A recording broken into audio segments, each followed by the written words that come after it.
A restaurant has tremendous potential for creating a mess in the environment with lots of trash and bottles and garbage and smells and everything. And I just don't like it. I'm in this nice downtown neighborhood, and I want to smell good and look good and sort of do the right thing without going broke, of course.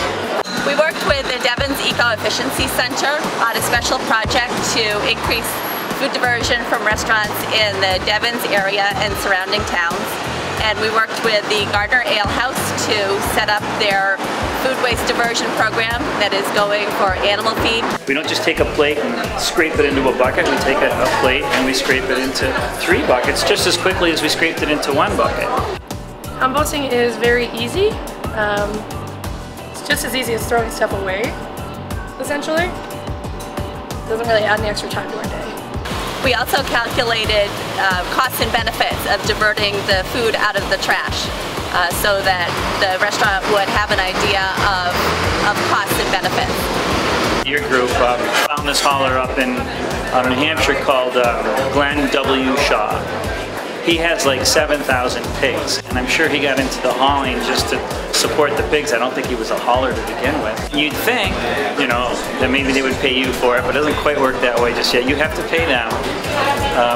But in the end, it all works out because there's far less garbage and stuff going into the trash. And dry trash hauling is very expensive, so if you can decrease your trash by diverting your food scraps, it makes a lot of sense. It's a good deal for him and it's a good deal for me.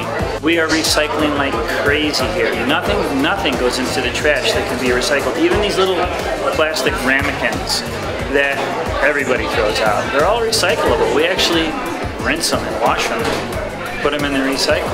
I think it's pretty awesome that our company takes care of that kind of stuff and has interest in that kind of stuff. We're really not very wasteful at all here, and I just think it's a nice effort to put in. Of course, there's resistance with this kind of a program. You know, in the beginning, right, everybody was doing it one way, and they complain a little bit the first couple of weeks, but now they would complain if we went back the other way. It's just that much easier. And the dishwashers bring what we call the pig buckets around here, very affectionately the pig buckets. They come down here with just a 5-gallon pig bucket, dump it in there, close it up. How many flies do you see there?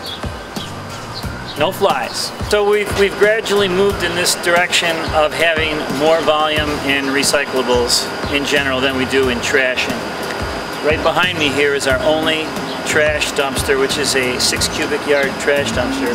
And these 2 dumpsters right here are our recycling dumpsters. So we have twice the recycling as we do the trash.